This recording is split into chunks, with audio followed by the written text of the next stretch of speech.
Segundo día de trabajos del Foro de Museos en el MUSA. Hoy iniciaremos con nuestra mesa de trabajo, retos de los museos en el siglo XXI, misma que será moderada por Nicolás Alvarado. Él es director general de Televisión Universitaria de la Universidad Nacional Autónoma de México.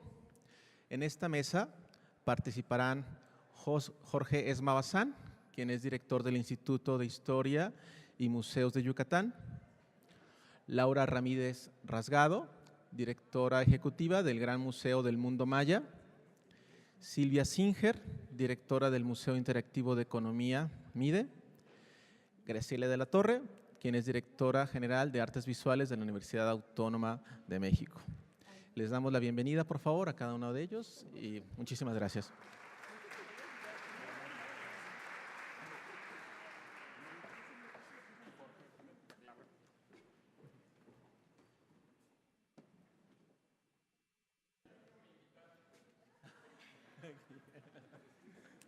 Aquí parado, de verdad qué cosas de la acción afirmativa, ¿eh? Me van a tener aquí parado toda la mañana. Es rudeza innecesaria, eso sí, pero es rudeza innecesaria. Y quién sabe Jorge Esma de qué privilegios goza, que él sí va a poder estar ahí sentadote con las señoras. De igual, les agradezco muchísimo, agradezco mucho a la Universidad de Guadalajara, agradezco mucho al foro la invitación para este diálogo con amigos entrañables, con amigos con los que he podido desarrollar muchos proyectos, hacer muchas travesuras en muchos museos y además con pues entusiastas, promotores culturales de las disciplinas y de las actividades y de las exhibiciones más diversas.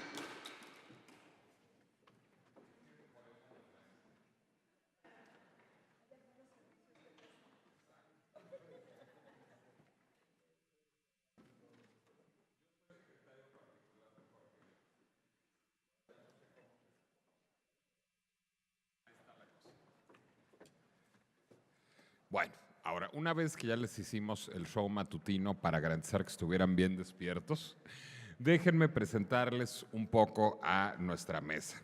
Bueno, Jorge Esma es una leyenda de la promoción cultural en nuestro país y particularmente en el sureste del país. Él es hoy director del Instituto de Museos de Historia y Museos de Yucatán.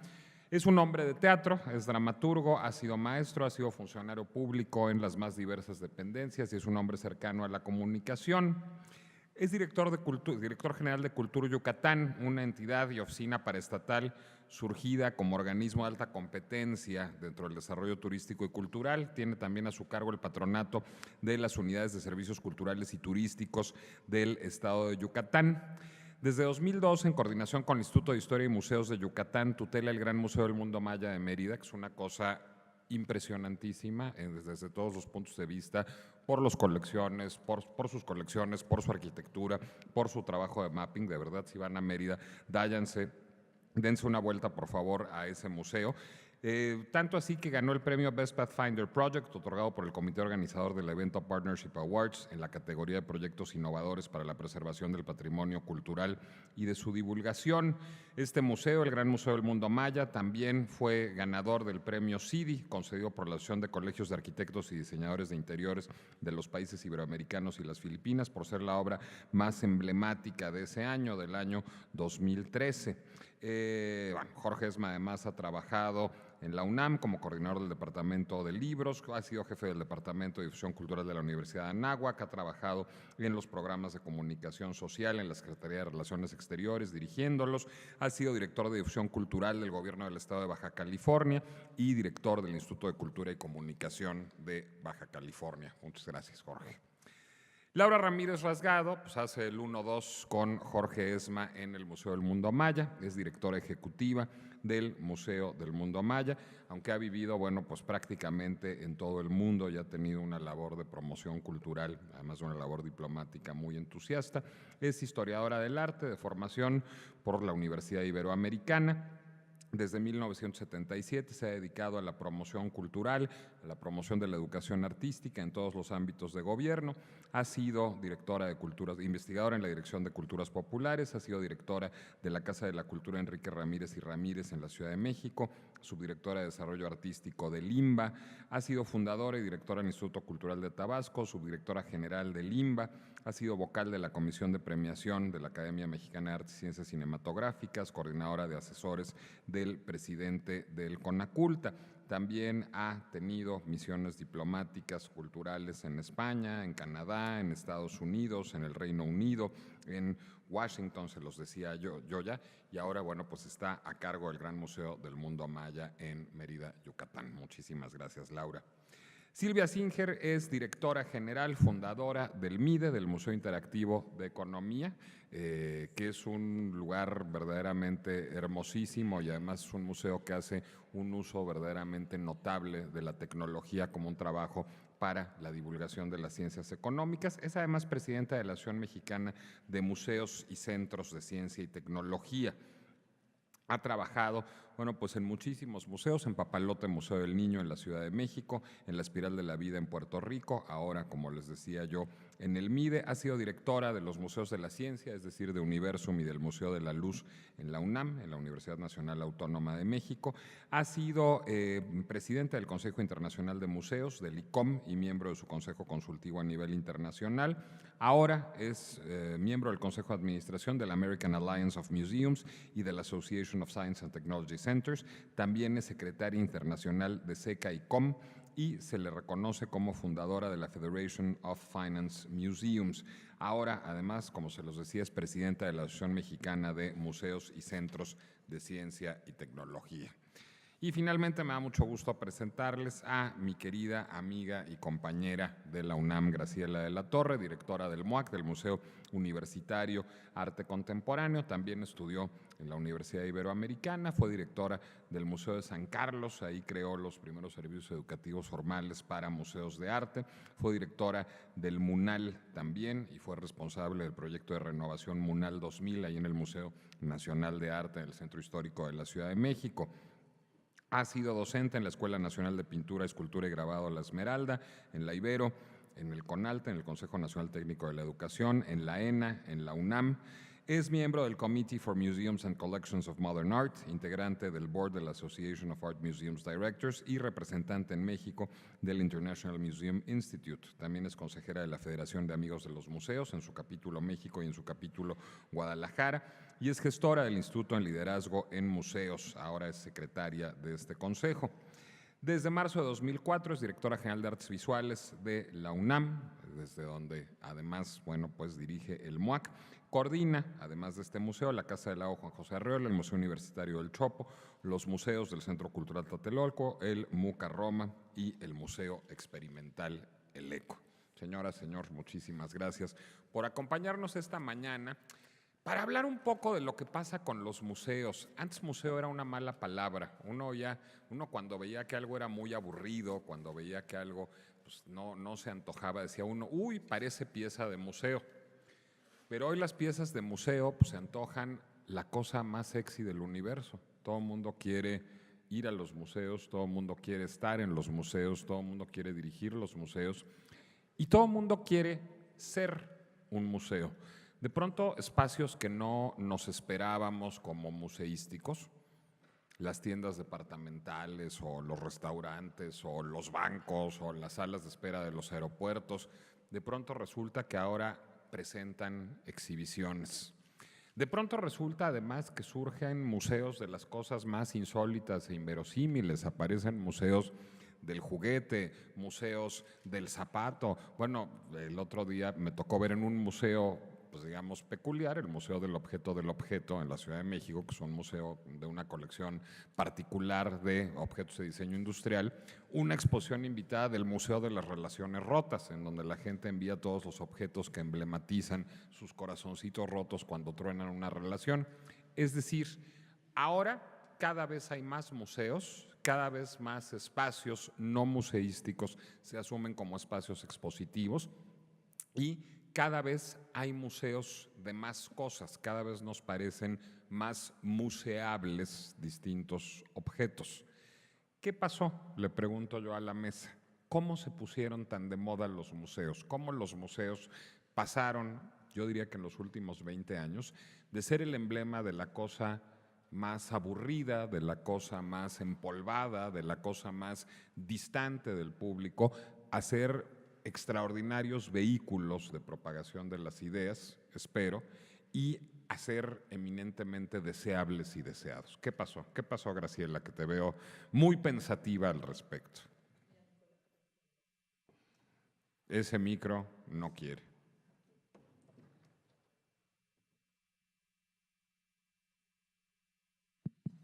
Mira, lo que tú dices es una gran verdad, pero no sé si es una verdad que sea buena, porque ciertamente los museos se están convirtiendo en un espectáculo, o muchos museos se están convirtiendo en un espectáculo en detrimento de los públicos. Lo que interesa es la taquilla, las colas, lo grande, no lo bueno. Eso por una parte. Y por otra parte, el pensar que todo es museable. Y todo puede ser museable, pero hay que, en este afán clasificatorio, hay que darle un orden y un contenido. Todo puede ser museable, puede ser el museo de los personalizadores, ¿no? Pues sí puede ser, cómo ha cambiado a través del tiempo, que te dice de las jerarquías, etcétera. Pero no siempre lo hacen con contenido. Y yo creo que es esto del museo de espectáculo que estamos viendo en México y en muchas partes del mundo no está tan bien para los públicos. A mí me inquieta muchísimo estas exposiciones blockbuster donde dan un minuto a la gente, pero no nada más en México, que sucedió con algunas exposiciones. Platicaba Juan Gaitán ayer que cuando llegó al Tamayo la primera vez sí vio las colas afuera y le preguntaron, ¿usted es el director? ¿A qué horas es la función? O sea, ni siquiera sabían que iban a una exposición, pensaban que iban a una obra de cine o un teatro, ni siquiera, para que vean cómo puede contaminarse la función del museo. Y me preocupa por los públicos, porque no les dan tiempo de dialogar con la obra ni de disfrutarla. Entonces creo que estos museos de espectáculos es en detrimento realmente del visitante y no a favor de. Es lo que pienso a bote pronto. Laura.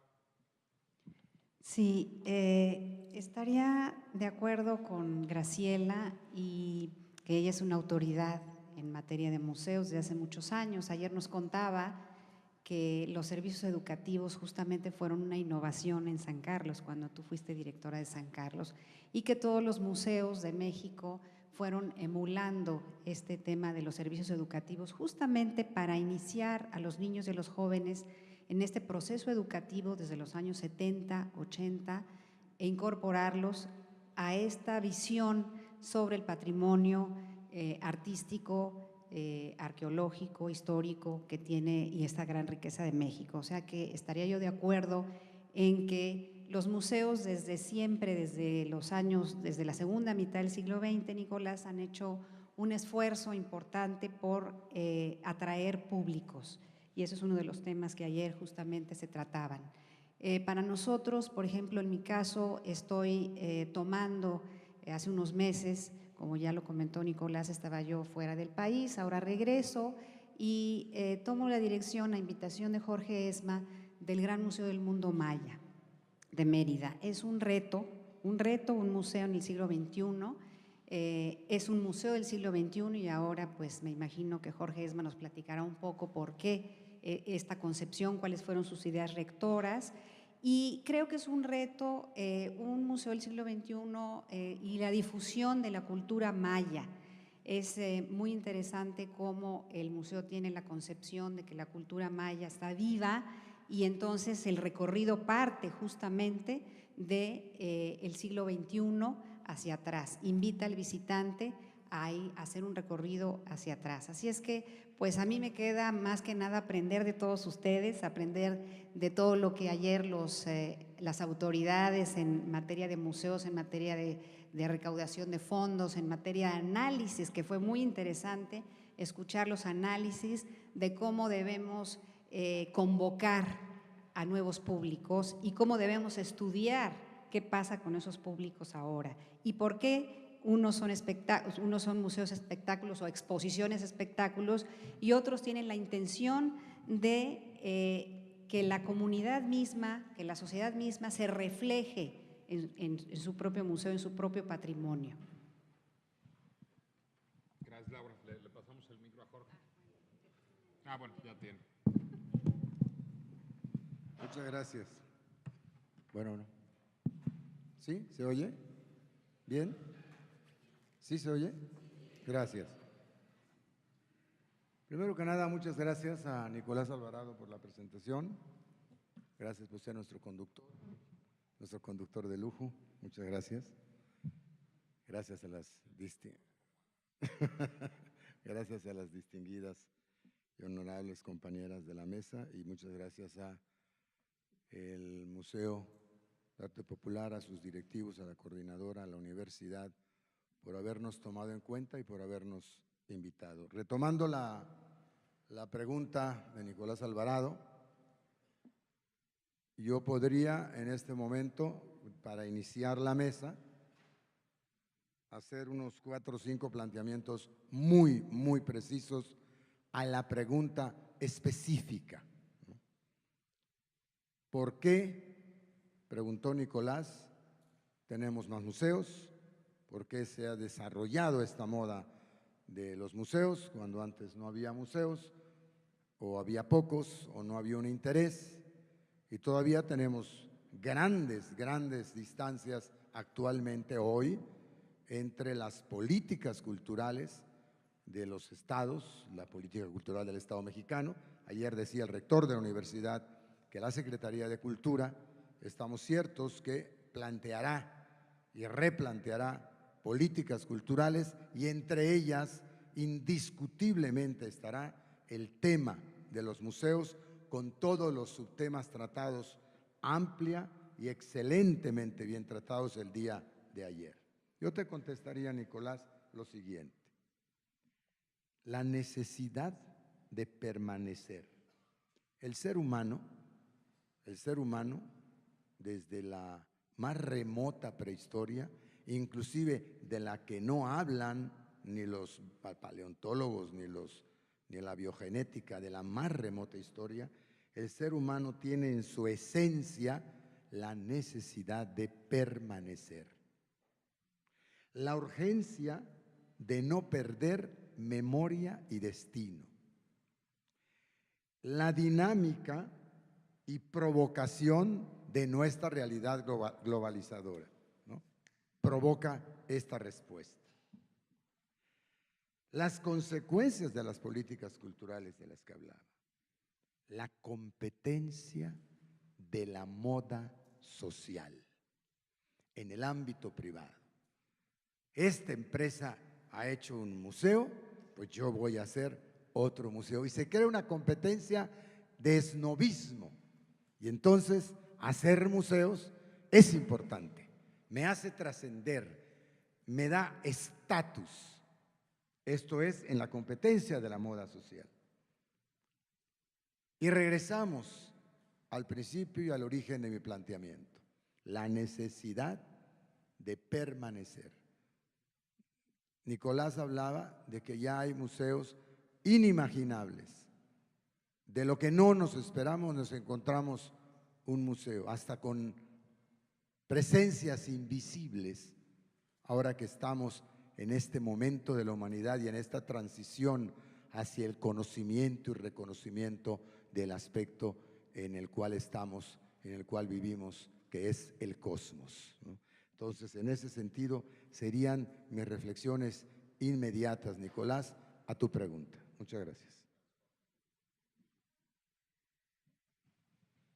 Me gustaría, estoy de acuerdo con lo que se ha dicho, pero me gustaría agregar un par de cosas. Creo que también estamos ávidos de espacios de convivencia que sean estimulantes. Y creo que el museo en esta constante transformación ha ido encontrando estos espacios, se ha ido convirtiendo en este tipo de espacio de convivencia, en donde hay un reto, en donde puedo llegar y encontrar algo que no había visto antes, en lo que no había reparado, algo de lo que puedo platicar. Y desde luego que esta situación vista desde el lado de quien crea el museo, ya sea como patrocinador, como dueño de la colección o como institución, habría que ver el lado del visitante. Finalmente ellos están viniendo a la institución. Creo que aquí la oportunidad es que estos espacios estén estructurados en el contenido, en su formato. Yo creo que cualquier objeto es museable. Después de haberme visto enfrentada a crear el Museo de la Economía, y esa fue la primera pregunta que yo me hice, ¿es esto museable? Entonces, en tanto la respuesta a esa pregunta, que no se trata de discutirla en este momento, pero obviamente la respuesta fue sí y encontramos una manera de hacerlo. Desde luego esa manera tuvo que estar basada en el contenido, en un contenido serio, confiable, en una estructura museológica, en una propuesta filosófica detrás del museo de cómo comunicarnos con los públicos y basada también en un grupo de profesionales, porque después del MIDE, que fue el primero en el mundo, yo he visto surgir otros en el mundo, hay como 10 operando y muchos de ellos no están hechos con estructura. No están hechos con contenido y ni siquiera están dirigidos por profesionales. Han contratado compañías que vienen y les hacen la cosa esa y le llaman museo. Entonces, necesitan estructura, necesitan una filosofía, una museología detrás seria, pensada, y entonces creo que podemos hablar del Museo de los Ceniceros. Eso no importa, siempre y cuando haya una estructura detrás y un contenido que comunicar un mensaje claro. Y creo que la razón por la que los públicos están buscando estos espacios y están de moda, qué bueno, porque son espacios que tienen todas las características que decíamos ayer, democratizadores, abiertos, libres de diálogo, de crecimiento social, de crecimiento pues eso, de la sociedad. Creo que es porque los que están bien hechos se convierten en espacios significativos. Y eso, de ser un espacio significativo, es lo que puede darle permanencia a la institución museal.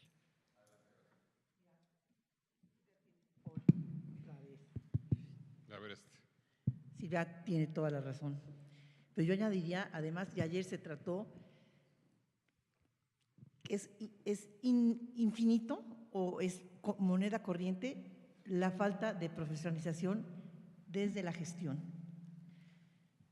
El no concebir al museo más que como un aparador y no tener una carga museal ni ideológica. El museo no puede ser un territorio neutral, no debe de ser. Y desde la gestión tenemos que considerar el por qué, para qué y para quién. El cómo, bueno, es con la museografía, es con los objetos, pero es un páramo intelectual la gestión de los museos. Creo que en un gran porcentaje. ¿Cómo vamos a remediar eso? No, ya lo estamos resolviendo. A ver, qué padre, dime. los micrófonos, otro está un poquito más difícil, querida Graciela. Pero yo creo que pensando ayuda. A ver, déjenme compartirles un poco algo que le comentaba yo a Graciela antes de que pasáramos para acá. Seguramente muchos de ustedes conocen, y si no lo conocen, vale la pena echarle un ojo para estar de acuerdo o en violento desacuerdo con él. Un libro de Vicente Verdú que se llama El estilo del mundo, está publicado por Anagrama. Y en El estilo del mundo, Verdú dedica varios capítulos a algo que él llama la museificación del mundo.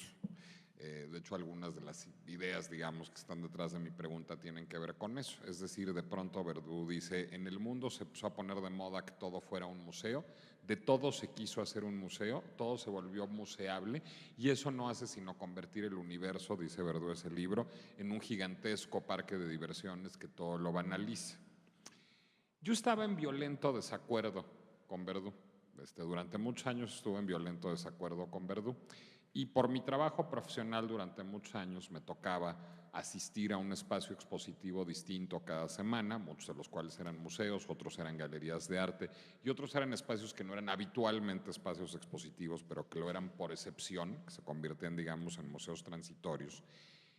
Y estaba yo, digamos, bastante contento con el fenómeno. Me parecía que el fenómeno, en efecto, estimulaba el pensamiento crítico, creaba públicos, esas buenas intenciones liberales que piensa uno en los momentos de optimismo que siempre son muy peligrosos. Hasta que sucedió la exposición de Yayoi Kusama en el Museo Tamayo, que me parece que sí es un punto de inflexión para bien y para mal en la historia de los museos en México. A mí Yayoi Kusama es un artista que me merece el mayor de los respetos y de las admiraciones, y me entusiasmó locamente que existiera la exposición. Hasta que empecé a ver pues, un poco un circo mediático alrededor de ella y un mensaje, digamos, que parecía decir, venga a tomarse la foto con los foquitos. Y un entusiasmo desmesurado por la gente por irse a tomar la foto con los foquitos.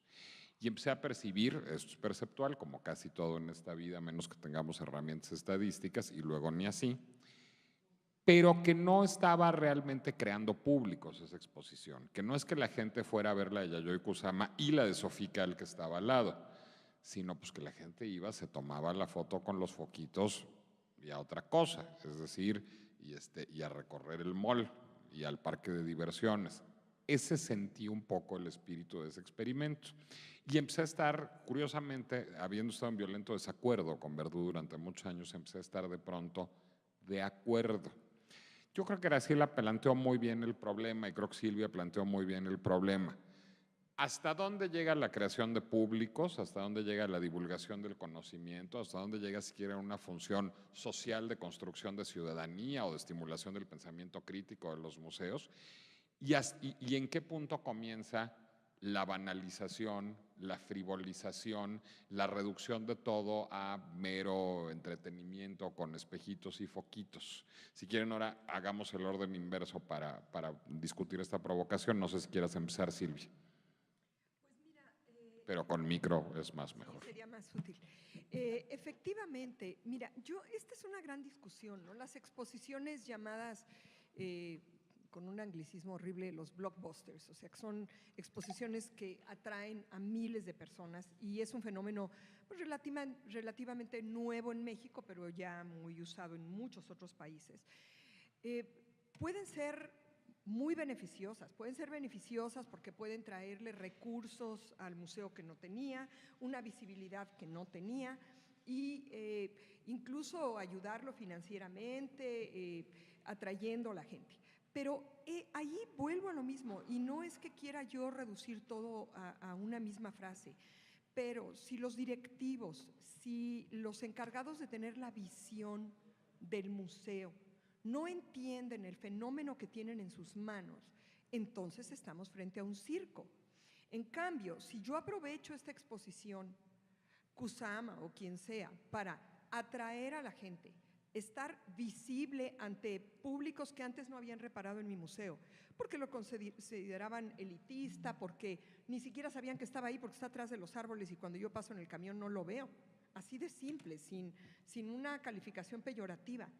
Pero entonces organizo algo en paralelo, donde yo puedo atrapar a un porcentaje pequeñito de esas hordas que se paran frente al museo y se sacan la selfie, que es lo que querían hacer, pues ya valió la pena. Y ahí sí, ya no estoy banalizando la exposición. ¿Pero cómo se logra? Pues mira, yo creo que hay muchas estrategias, ¿no? Estrategias de apropiación. O sea, ¿por qué pinta así? ¿Qué es lo que quiere decir? ¿Cómo está hecha la instalación? ¿Yo podría hacer algo similar? Poner este tipo de cosas lo puede hacer cualquiera. ¿Cuál es el valor artístico? ¿Cuál es la historia de este artista? ¿Cómo llegó ahí después de una historia de vida? O sea, otros aspectos que son una curaduría específica del museo para que unos cuantos, no los miles, puedan ser atrapados. Pero esa exposición estaba muy bien, esa exposición tenía esos elementos, es decir, esa exposición tenía mucha obra que iba más allá de las instalaciones lumínicas, los textos eran buenos, es decir, planteaban las preguntas que debía plantear y aún así creo que su lectura fue una lectura más efectista. Mira, la cosa es que tienes que tomar la delantera, tienes que tener esa visión, tienes que estar preparado para que eso va a pasar y a lo mejor tienes que continuar cosas después de la euforia, porque el punto es que eso se acabó y se acabó. Entonces habría que hacer algo después. Digo, no se trata de resolverle la vida al Tamayo en este momento, sería una falta de respeto a mi colega absoluta, no se trata de eso, pero sí creo que nos dan visibilidad y eso habría que aprovecharlo y tenemos que tener un pensamiento complejo detrás y habría que encontrar la solución. Jorge. Mira, oyendo a Silvia, te voy a hablar de los mayas. La exposición Los mayas, revelación de un tiempo sin fin, que nace en el Gran Museo del Mundo Maya de Mérida, luego se lleva al Palacio Nacional, luego se lleva y representa a México en el evento cultural del Mundial de Fútbol. Y la exposición más visitada, compitiendo con todas las que está hablando Silvia, fue Los mayas, revelación de un tiempo sin fin. La selfie ahí era con los mayas, era con nuestra historia, era con nuestra herencia, era con nuestra identidad, era con nuestro patrimonio, con algo que forma parte de lo que a México lo hace potencia mundial culturalmente hablando. Y generaba esa atracción, esa curiosidad, esa presencia masiva. Y no solo pasó en Brasil, luego la misma exposición se va a París y rompe el récord de visitantes. Y actualmente, no sé, Giovanna, si está en Inglaterra. Ya terminó. Bueno. Y luego viene otra exposición de los mayas, que se llama Los mayas y el lenguaje de la belleza, que por cierto es una de las más bellas, finas, espirituales exposiciones de los mayas. Aquí está una de las personas que la montaron en Alemania, que es Giovanna, la directora del Palacio Cantón. Y creó esa dinámica, y creó esa expectativa, y creó esa respuesta, y creó la selfie, y era el patrimonio de un país que es México y de una parte de este México que son los mayas. Eso es lo que me hizo pensar lo que está diciendo Silvia, que también hay exposiciones que tienen otros valores, que tienen otra historia, que tienen otro remoto pasado y que pueden provocar esa respuesta del público. Y sí creo que nos hemos metido en un tema verdaderamente apasionante, en un tema que ustedes los va a inquietar muchísimo como participantes. Lo decías ayer en tu exposición, lo decía Silvia en su exposición. Ayer, Nicolás, se hicieron, por ejemplo, 2 o 3 exposiciones, o 4, donde le dieron a este encuentro todo su sentido, toda su línea conceptual, su línea estratégica, su línea académica, su línea científica, su línea museológica, museística, su línea de públicos, en fin, eso se quedó muy claro ayer. Pero el tema en el que nos ha metido en este momento Nicolás Alvarado y la forma como Silvia lo ha planteado es preocupante, es interesante, es retador. Entonces ¿lo hacemos o no lo hacemos? Y después que lo hagamos, me gustó la pregunta, ¿qué sigue? Esa sería mi reflexión. A ver, le aviento la pelota a Laura. ¿Hay una forma de comprensión de un relato museológico en la selfie o hay puro relumbrón empírico y efímero? Es decir, ¿la selfie sirve para decir algo? Yo creo que este es un fenómeno internacional y me parece que tiene su sentido porque ayer nos explicaron las expertas en estos temas, cómo los jóvenes se manifiestan, los millennials que se habló ayer, cómo se da este fenómeno del FOMO, que es el Fear of Missing Out, y cómo los jóvenes que nacieron en los 80s, a partir del 82, y cómo los jóvenes, más jóvenes, están insertos en este fenómeno. Entonces, creo que es un fenómeno internacional y me tocó ver, hablando de la exposición de Kusama, me tocó ver la exposición en Nueva York, en el Whitney Museum, que era un fenómeno semejante, 3 cuadras para poder entrar, pero los directivos aprovecharon muy bien ese fenómeno para inducir al público a visitar la colección permanente del Whitney Museum. Es decir, este es el motivo, el canal por el que el público puede entrar a un fenómeno como estos fenómenos que se dan, como la selfie, que es tan recurrente en este momento, para lograr otros niveles de visita y de apropiación de los contenidos de un museo. Graciela, tú debes estar aterrada con todo lo que estamos No, diciendo no, no, a no. 2 días de haber inaugurado Anish Kapoor en el MUAC. No. Yo les voy a decir dos cosas y una pregunta de terror, que te la voy a hacer yo a ti ahora. Órale. En el Broad, ¿saben cuánto tiempo les dan para ver a Yoyoy, el cuarto de Yoyoy? Los visitantes de Colas, 1 minuto. 1 minuto. 1 minuto te dan. En el Rainbow, en el ACMA, ¿cuánto tiempo te dan para la sala donde está lloviendo? Creo que 1 minuto y hay colas. Esa es una historia de terror. La otra es que el museo en el que no te tomas un selfie no existe. Si tú no te puedes tomar un selfie, ese museo no existe actualmente. ¿Y eso te parece bien? Sí, la tercera. La tercera te voy a preguntar, Nicolás, No, a todos. pero dime por qué antes de que me Es preguntes. que tú has estado ayer en mi conferencia, en mi charla. La tercera, ¿cómo crees que a los directores de museos, qué indicadores crees que nos piden de desempeño? ¿Cuáles crees que son? No, bueno, me imagino que afluencia de públicos es muy Afluencia de importante. público, número de visitantes. No te dicen impacto en su crecimiento social, creativo, emocional, perceptual. ¿Cómo impactas? No, te piden número de visitantes. No hay indicadores de carácter cualitativo. El origen, o uno de los orígenes de ese fenómeno es eso. Ese es de terror. No, yo estoy completamente de acuerdo contigo. A ver, yo vengo de una industria que tiene ese problema multiplicado, que es Pues la oportuni- tele. ¿O es oportunidad? No, a ver, pues en la tele el rating es importante, incluso en la televisión pública, incluso en la televisión cultural, pues ese es el indicador con el que se mide el éxito de un proyecto televisivo, cuántas personas lo ven. Ahora con las redes sociales, pues la tiranía es todavía mayor.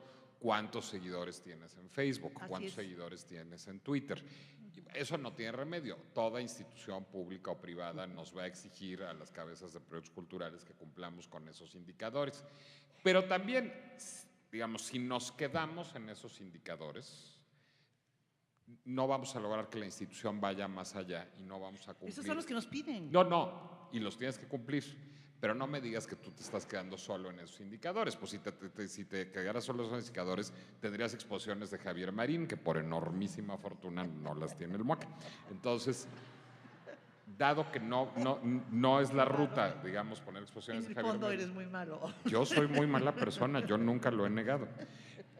Ahora bien, si no vas a cumplir, si no te vas a limitar a cumplir con esos indicadores, ¿cómo logras hacer cosas que al mismo tiempo cumplan con esos indicadores y estimulen otro tipo de lectura en el público? Yo creo que Kapoor es una respuesta perfecta. Casi te pediría, y ahora si quieren cambiemos el orden, compártenos la experiencia de Kapoor de cómo vas a cumplir con esos indicadores, pero no va a ser una expresión de Javier Marín. Porque nosotros sí tenemos un pensamiento museológico donde equilibramos exposiciones de carácter crítico y de debate con exposiciones de artistas referenciales.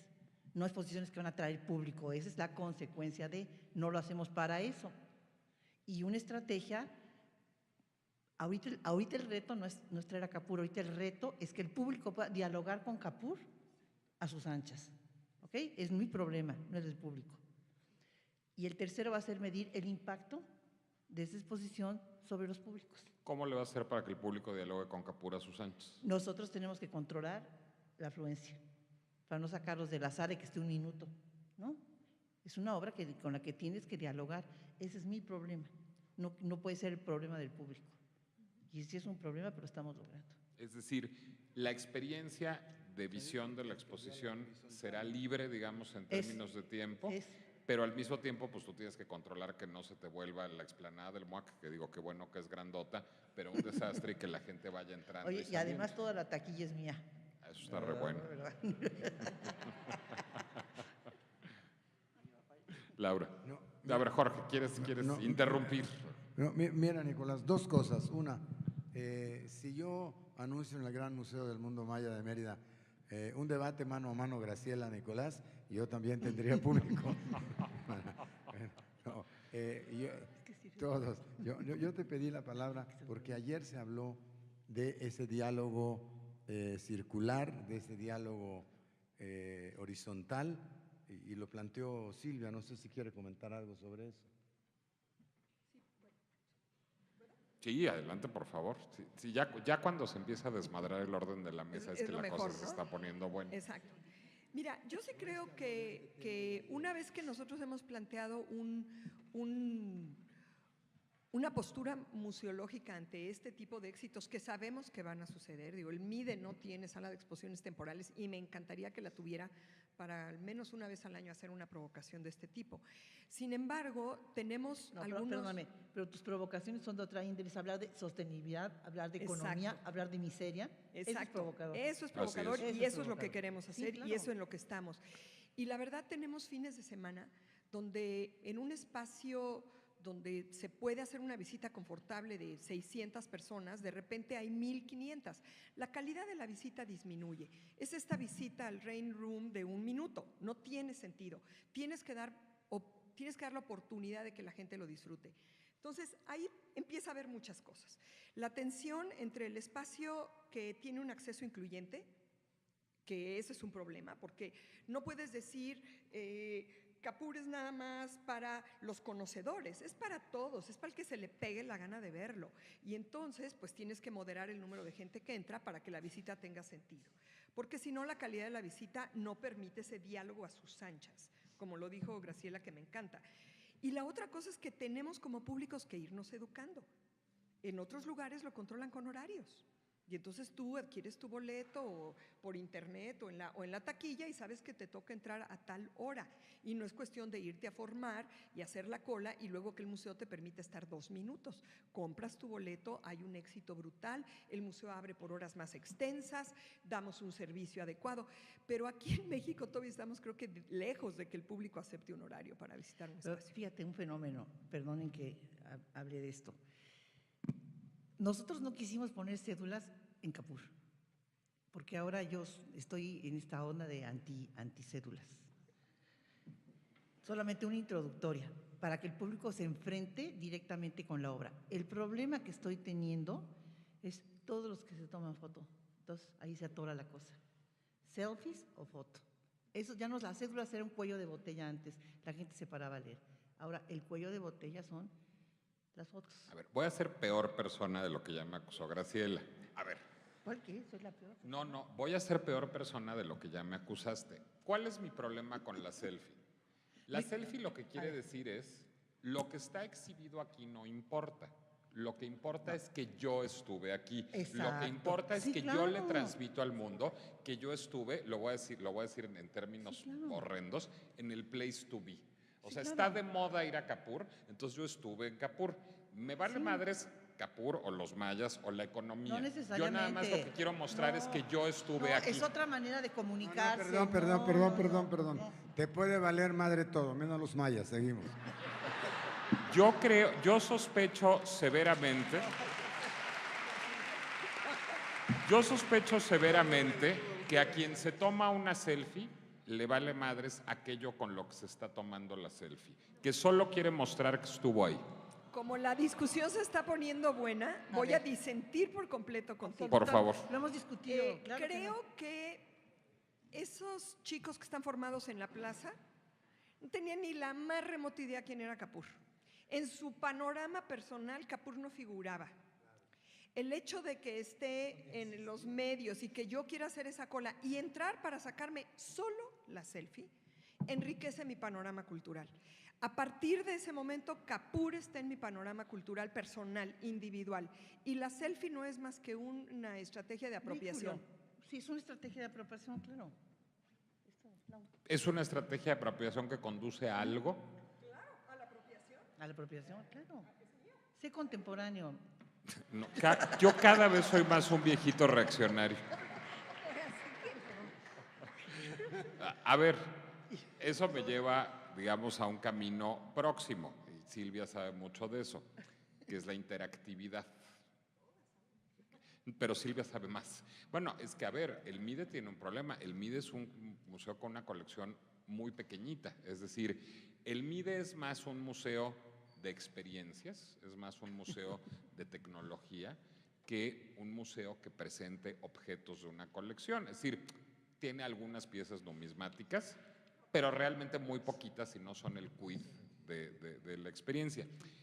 Es imposible ya concebir museos no interactivos, es decir, también estamos condicionados un poco por, digamos, el mismo origen de las selfies a la interactividad en los museos. A todos, pero si quieres empieza tú, que eres la que más lo vive.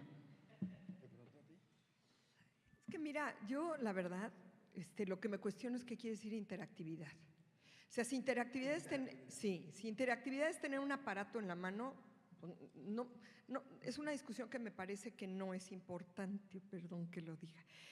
Me parece digo, siempre uso este ejemplo y es a lo mejor cursilón para algunos, pero yo la primera vez que vi el Guernica, que tuve esa oportunidad, quedé impactada y algo se me movió en el estómago y yo creo que esa es probablemente una de las experiencias interactivas más fuertes que he tenido en mi vida. Y no había ningún aparato, nomás estaba el condenado cuadro adentro de un cuarto en el MoMA todavía y yo parada enfrente. Entonces, la verdad, creo que eso es una experiencia interactiva. Por otro lado, creo que el museo en su definición como reservorio de objetos ya no existe. Y a mí me gusta mucho de manera provocadora decir que museos como el mío no son de tecnología y sí tenemos un resguardo patrimonial que es el de las ideas. Esos aparatos que hemos diseñado lo que están es explicando una idea que se le ocurrió a alguna persona en un momento histórico y que son parte de nuestro patrimonio. Esas ideas son parte de nuestro patrimonio. Si estás explicando cómo se conduce la electricidad, es parte de nuestro patrimonio. El que el ser humano sepa cómo se conduce la electricidad es parte de nuestro patrimonio. La tecnología, ya me están censurando. La tecnología no es sino un vehículo formal, digamos, es un signo de los tiempos, pero no es el quid del museo. No. De hecho, a mí me gusta pensar que nuestro museo es acerca de toma de decisiones y que el chiste son las experiencias grupales y que la tecnología está ahí a veces para facilitarlas y ya. Jorge, Laura, a mí me tocó ver en el Gran Museo del Mundo Maya un trabajo de mapping verdaderamente deslumbrante. ¿Es concebible hacer museos hoy sin recurso a la tecnología? Mira, voy a hacer una pausa. Les voy a pedir un favor. Le voy a tomar la palabra a Silvia y le contesto a Nicolás. Les voy a pedir un favor. Hágame el favor de ponerse de pie. Toda la sala. Voy a hacer un acto de interactividad. Nosotros también, ¿No? ¿Nosotros también? Es una pausa. Es una pausa, Nicolás, nuestro coordinador, ¿no? Pónganse de pie. Es una pausa subversiva. Les voy a pedir 3 cosas en esta interactividad. La primera, hágame el favor, estamos en un museo, de voltearse y ver hacia sus espaldas, por favor. Vean qué hay a sus espaldas.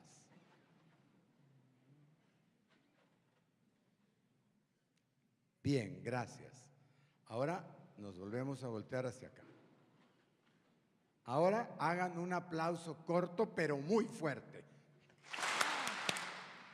Más largo. Bien. Ahora me van a hacer el favor de cerrar los ojos. Por favor. De cerrar los ojos. Ahora escuchen. En el siglo XXI, estamos en un museo, no lo olviden, nos ofrecen todos los retos y todas las resistencias que no son muy distintas a otras realidades humanas y sus aspiraciones y sueños. Ahora bien, súbanse, vamos a viajar desde el siglo I hasta el siglo XXI, ¿no? Entonces, ¿qué les voy a pedir? Súbanse a la jiba de un camello, ¿no? Por favor. Viajen ahí. Súbanse a un caballo. Si quieren atreverse, háganlo galopar.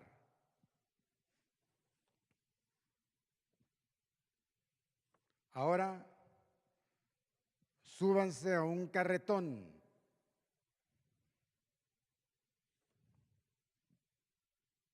Ahora, súbanse a un tren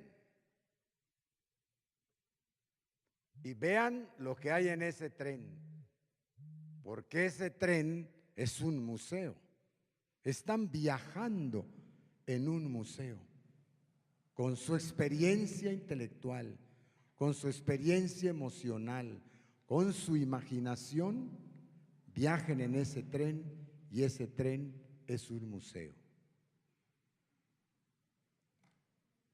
Ahora bien, súbanse a un barco, sientan su vaivén, y ese barco es un museo. Ahora nos subimos a un avión y ese avión es un museo. Y ahora nos subimos por último a una nave espacial. Y esa nave espacial nos está llevando a un museo en otro destino, en otra galaxia. Estamos en otra galaxia. Y ahí está el museo más pequeño del universo. Escuchen bien porque voy a concluir. Ese museo más pequeño del universo es su imaginación. Es su imaginación. Nadie, ni una tecnología, ni una nave, ni un caballo, ni una selfie están por encima de la imaginación. Pueden abrir los ojos. Muchas gracias. Y todas las imaginaciones producen cosas dignas de ser vistas, querido Jorge, de verdad. ¿Mande? Todas las imaginaciones, sí, está grave el acto de censura acá con los micros, ¿eh? Todas las imaginaciones producen cosas dignas de ser vistas, querido Jorge, de verdad. ¿No necesitan una orientadita las imaginaciones luego?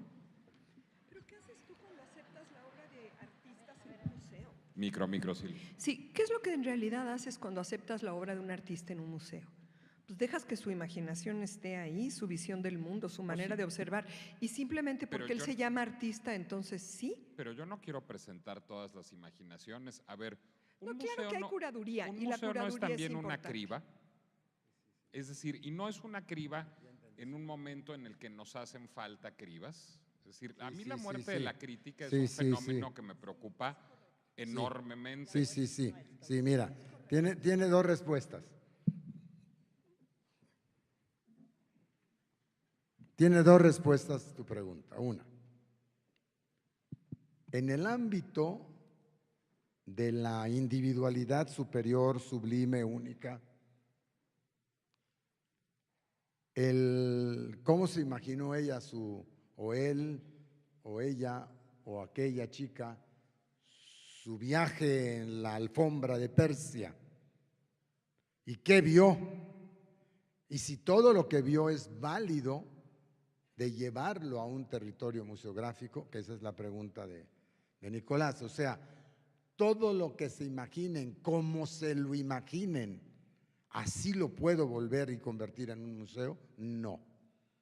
La respuesta es no, porque es íntima y exclusiva de esa imaginación. Ahora, si de todas las imaginaciones libres, libérrimas, que la imaginación es la que crea, ¿no?, la esencia del ser humano.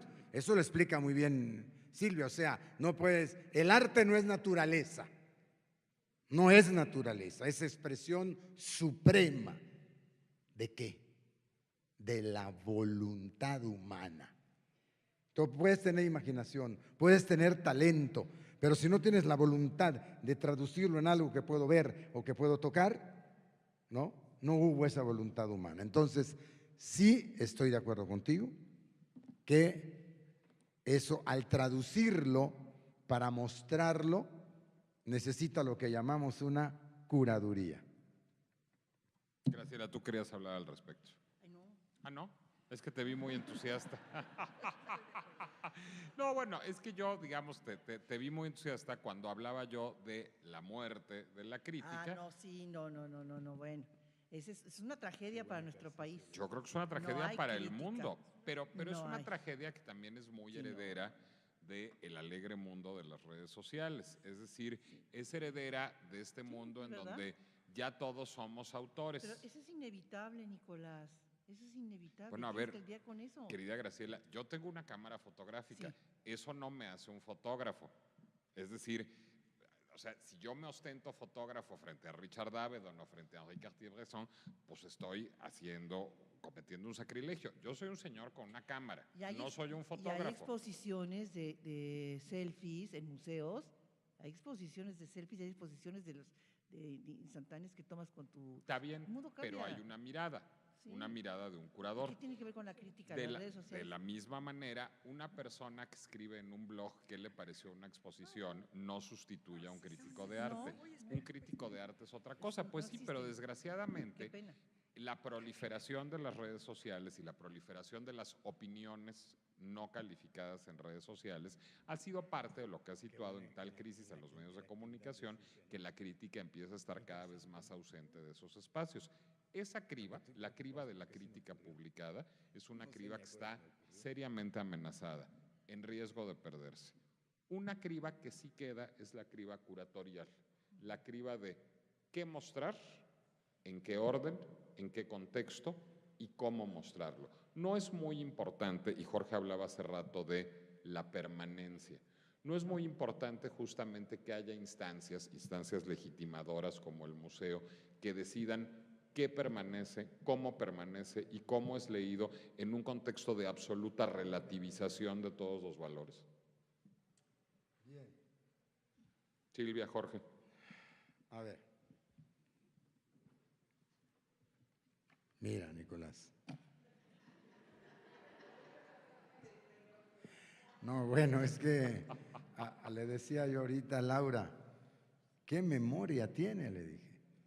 Ya tiene una hora que dije la palabra permanencia y la acaba de repetir. Le dije, ¿qué memoria tiene? Mira, yo creo que lo que voy a decir, antes de hablarles me hiciste una pregunta sobre la experiencia del Gran Museo del Mundo Maya y esa asociación público-privada que despierta una enorme inquietud, a veces genuina, honesta y a veces por ignorancia. Jorge Esma también tiene muy buena memoria porque siempre me responde no la pregunta que le hice, sino la que le hice antes. Pero contéstame entonces la que te hice antes.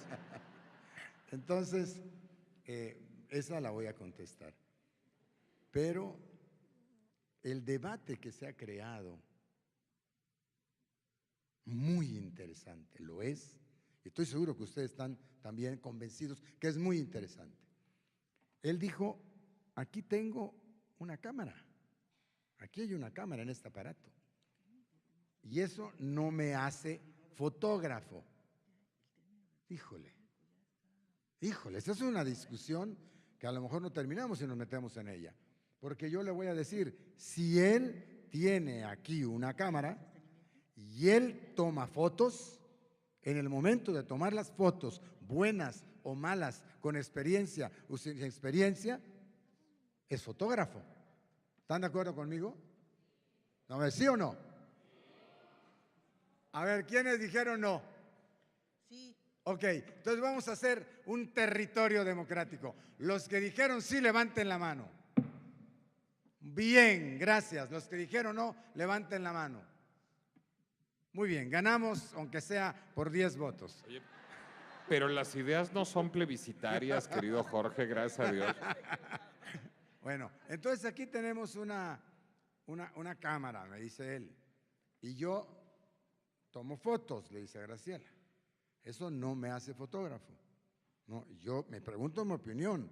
Yo pienso que si él tiene este aparato y se pone a tomar fotos con la idea de exponerlas, lo hace fotógrafo, malo, bueno, regular, o a lo mejor hasta genial. Y ahora, ¿dónde va a exponer esas fotos?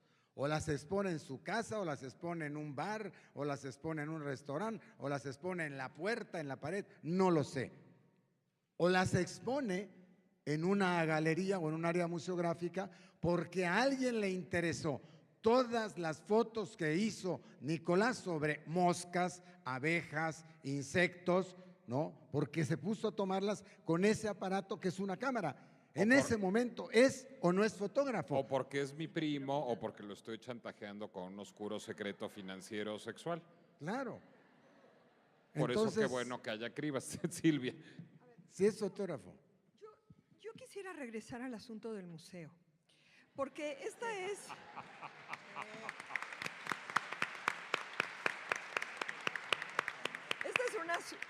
discusión es la de todos los días y a mí me parece que la curaduría, y no le voy a llamar criba, sino la curaduría tiene un sentido profesional fundamental y que le tiene que dotar al museo de un estilo y nuestros visitantes vendrán a buscar ese estilo. Creo que criba no debe ser censura. ¿Qué podría ser?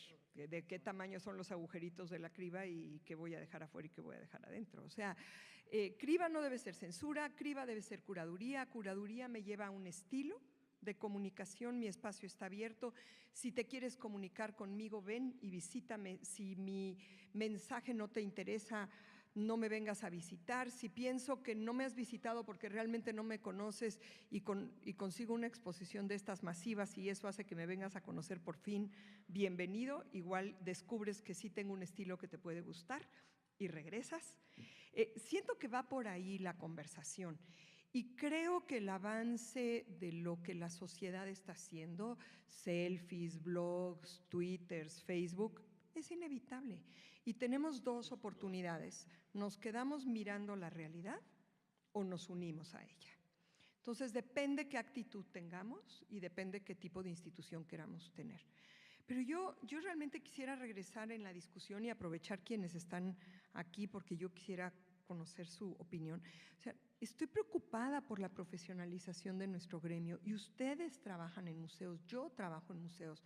¿Qué vamos a hacer para hacer nuestro trabajo mejor? ¿Cómo podemos prepararnos para enfrentar ese reto?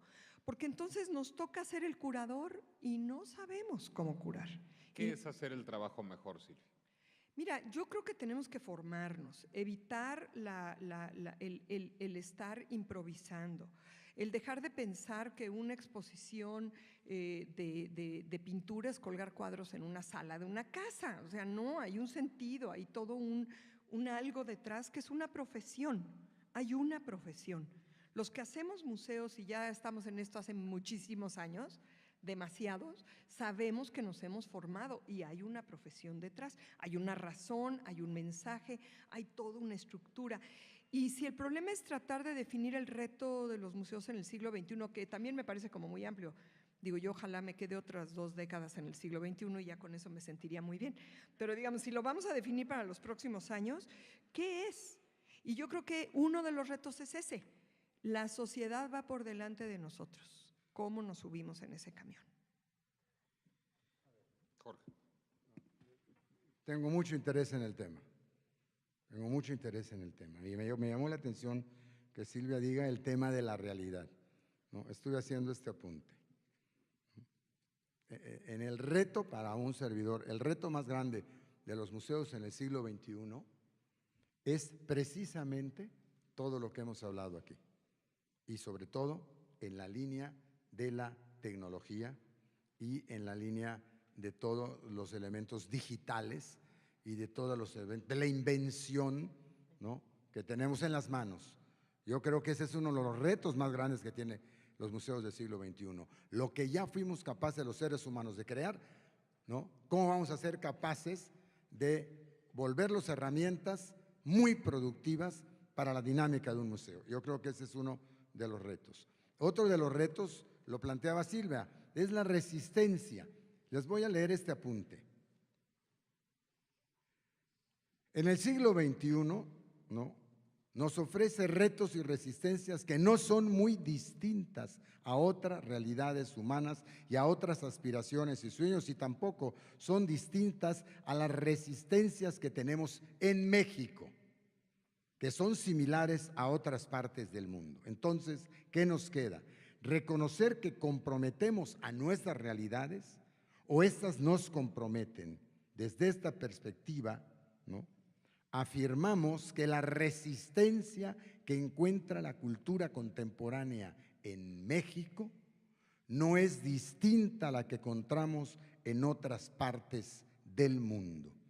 Estas afirmaciones nos convocan no solo a la reflexión, sino que estimula y asiente en nosotros la vocación renovadora de nuestro compromiso de emprender siempre una feroz defensa de nuestras identidades, de nuestros recuerdos, de nuestro patrimonio tangible e intangible y de todo aquello que somos capaces de construir los seres humanos con nuestro talento e imaginación. Aquí en este punto tenemos que poner en juego toda nuestra energía para mover a nuestras convicciones hacia una dirección emprendedora, respaldada por nuestras experiencias encuadernadas con vigor y conocimiento. Al hacer una pausa en este planteamiento y en esta convicción, yo les diría esta mañana que todos los aquí presentes conocen, saben, conviven con el origen de lo que es el significado y lo que significa un museo, su historia, su presente, su futuro, el significante de su razón de ser, las diferencias entre museología, museografía y museística, museo, reconociendo estos términos y acepciones con sus definiciones académicas, científicas, técnicas y de oficio, nos encontramos que la realidad virtual con sus 360 grados es una visión conmovedora y retadora, pero eso es uno de los problemas del siglo XXI. Y el segundo y último punto es los recursos humanos. Ese es el tema. Hay una deficiencia de recursos humanos para museos. Hablemos del tema que queramos hablar: conservadores, preservadores, restauradores, área de promoción, área de difusión, área de comercialización, área de vinculación educativa y cultural, todas las áreas, las 20 áreas fundamentales y las 10 esenciales que integran el manejo de un museo, tienen falta de recursos humanos. Sí, ese tema que plantea Silvia es urgente, es muy urgente, tiene que ver con las políticas culturales del Estado mexicano, de las universidades, ¿no? Cómo construimos, hacemos, preparamos, capacitamos recursos humanos que puedan manejar esas naves llamadas museos, ya sea con muros o sin muros. Ese es uno de los retos del siglo XXI. No, yo creo que también tiene que ver con las políticas educativas y con la gravísima ausencia de educación artística en nuestro país, ¿no? Totalmente. ¿Alguien quiere hablar un poco sobre esto, sobre la formación de promoción de profesionales del campo? Sí, yo voy a hablar al ratito, tengo una presentación, entonces… ¿No nos quieres quemar? No, pues ¿para qué? Laura. A ver, Nicolás, otro de los grandes cuestionamientos desde finales de la centuria pasada y en esta es el diseño del museo y sus subproductos como un producto potencialmente generador de recursos. Ya te vas a ir por otro lado. Sí, ya. No, pues entonces deja de contestar Laura y nos vamos a Twitter. No, yo te pregunto a ti. No, pero es que Laura quería hablar, Perdón, de la formación. Perdona. De formación, sí. Es efectivamente regresamos con esto. es uno de las preocupaciones que todos tenemos. Ya Silvia lo pone en uno de los temas más relevantes. Ayer se habló también de la formación. Eric Cámara nos hablaba de la falta de profesionalización que hay para todas estas instituciones culturales, y ha habido efectivamente experiencias interesantes en el país. El problema es que no se continúan, La continuidad de los proyectos es uno de los temas más graves en México, porque proyectos, iniciativas se han desarrollado en distintas partes de la República a nivel federal, pero no existe la memoria y el registro de los proyectos y de los eventos que sí logran arraigar en las comunidades o donde participan las comunidades de manera muy activa.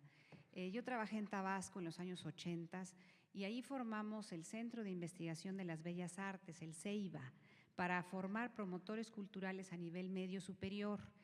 Y esto fue una experiencia muy interesante porque a nivel, incluso al hacer en el momento de hacer el estudio para ver qué nivel íbamos a abordar, tuvo que ser a nivel medio superior, no podía ser a nivel superior, dado que el Estado no tenía la infraestructura suficiente, los recursos humanos para lograr licenciados en promoción cultural, por decirlo de alguna manera. El CEIBA sacó 2 o 3 generaciones de promotores culturales porque la infraestructura cultural en Tabasco ya en esos momentos era muy rica, había una red de 222 bibliotecas, había una red de museos, había foros y espacios relevantes en ese momento y necesitábamos cuadros formados para la promoción de la cultura. Imagino que en otras partes del país ha habido experiencias sobre educación artística que es fundamental, pero ayer justamente hablábamos de la carencia que hay en los programas de educación artística a nivel primaria, a nivel secundaria. Ese sigue siendo una asignatura pendiente en México. Ayer una chica aquí, me imagino que está hoy por acá, que nos decía cómo es posible que no nos den clase de historia del arte en la primaria, en la secundaria y que no desarrollemos la sensibilidad para poder llegar y apreciar pues un espacio cultural o producir nuestros propios relatos, nuestra propia narrativa. Así es que ayer también se habló acá de esta necesidad de, Eric Cámara lo decía, él decía que va a hacer una escuela de promotores culturales. Bueno, pues todas estas ideas, todos estos foros, estos espacios de discusión que sirvan pues para tomar decisiones, para que a nuestras autoridades o a la iniciativa privada podamos converger y poder armar proyectos de formación y nosotros a partir de nuestros museos también provocar y promover la formación. Yo les quiero comentar mi experiencia en estos pocos meses al frente del Gran Museo del Mundo Maya. Hemos trabajado arduamente con lo que llamamos anfitriones de sala, que son los guías. El público, nos hemos preguntado, yo he hecho algunas encuestas, hicimos un diagnóstico y preguntamos por qué el público no regresa. Yo he preguntado en la ciudad, ¿tú conoces el Gran Museo del Mundo Maya? Sí, pero ya fui y ya no regreso. ¿Cómo hacer que el público sienta que puede regresar? Entonces hemos trabajado intensamente con los anfitriones de sala en una pequeña estrategia. No son grandes estrategias, pero están empezando a dar resultados. Y hemos planteado recorridos temáticos de 15 a 20 minutos. Ayer se hablaba aquí, Nicolás, de cómo los niños o los jóvenes o el público en general pierde la atención después de 40 minutos. Entonces, estos recorridos son recorridos cortos y tienen que ver con la identidad de los mayas y de los yucatecos. Entonces, por comentarles estos relatos que son destinados son historias, a contar nuevas historias, con la misma colección que tiene el Gran Museo del Mundo Maya, pero es una forma diferente, nueva, de mirar las colecciones. Entonces, estos recorridos, por ejemplo, jainas, retrato de una sociedad, el museo tiene una colección de jainas extraordinaria, entonces este recorrido se llama específicamente jainas, retrato de una sociedad. Otra, por ejemplo, otro recorrido se llama Guerra de Castas, rebelión indígena. No olvidemos que en Yucatán la guerra de castas fue fundamental y los niños estudian en tercero de primaria en Yucatán la guerra de castas. Entonces, qué mejor que inducir al maestro a que venga a dar su clase al museo sobre la guerra de castas. Otro recorrido se llama Símbolos de la Arquitectura Maya, que ese ha tenido mucho éxito. Otro es La lengua y la imaginación. y otro es conquista, destrucción, intercambio y mestizaje.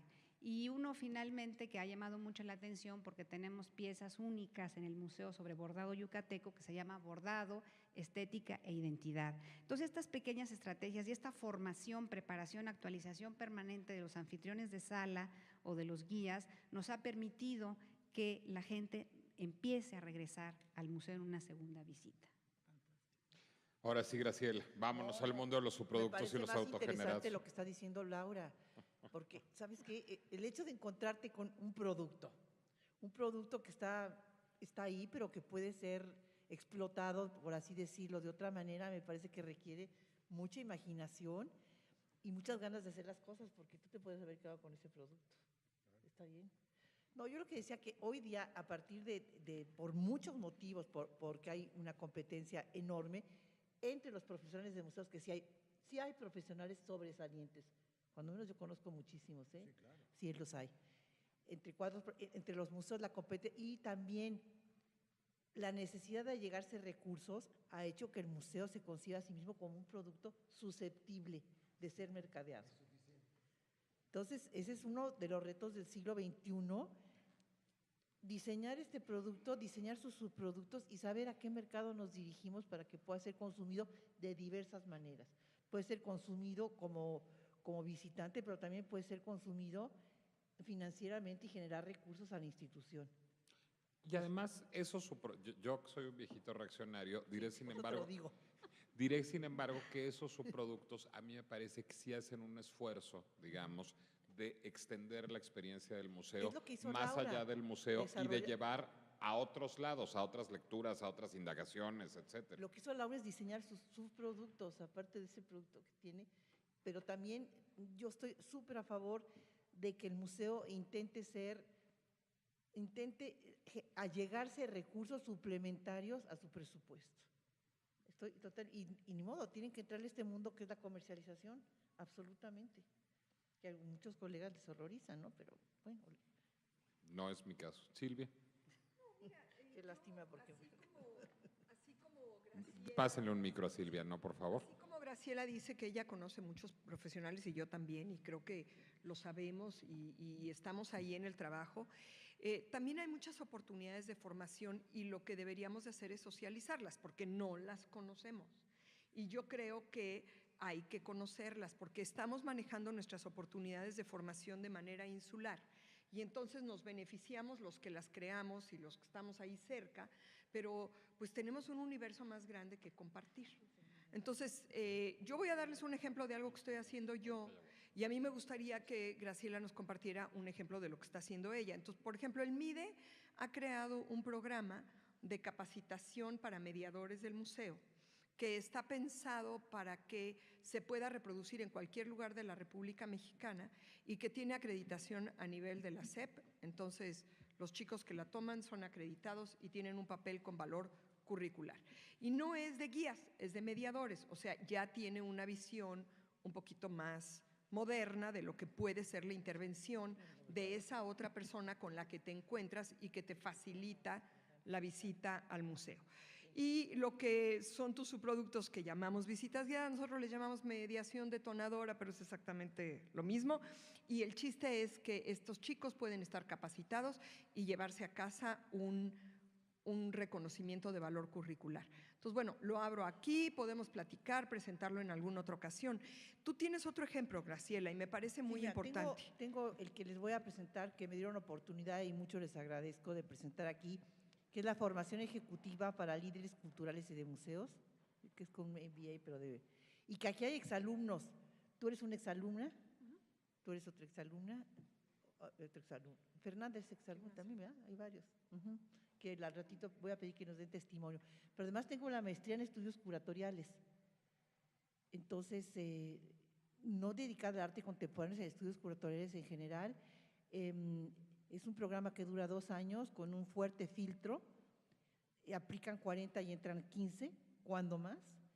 Y la tengo con el posgrado de Historia del Arte de la universidad y la idea es que salgan pues con una formación como curadores, pero también con herramientas que les permitan incursionar en el mundo real de los museos, no el ideal del curador.